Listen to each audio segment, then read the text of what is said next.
మీ సమస్యలు, గ్రాడ్యుయేట్స్ కావచ్చు, టీచర్స్ కావచ్చు, మీ సమస్యల మీద గలమెత్తాల్సింది భారతీయ జనతా పార్టీ సభ్యులు మాత్రం. ఎందుకంటే ఒకవైపు ధర్మం, ఒకవైపు అధర్మం.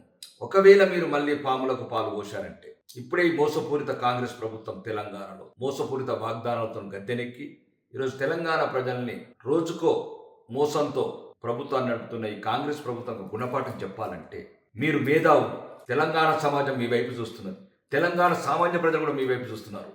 ఎందుకంటే ఈ మధ్యన జరిగిన పార్లమెంట్ ఎన్నికల్లో కూడా తెలంగాణలో 8 సీట్లను గెలిపించిన చరిత్ర తెలంగాణ ప్రజలు బీజేపీని.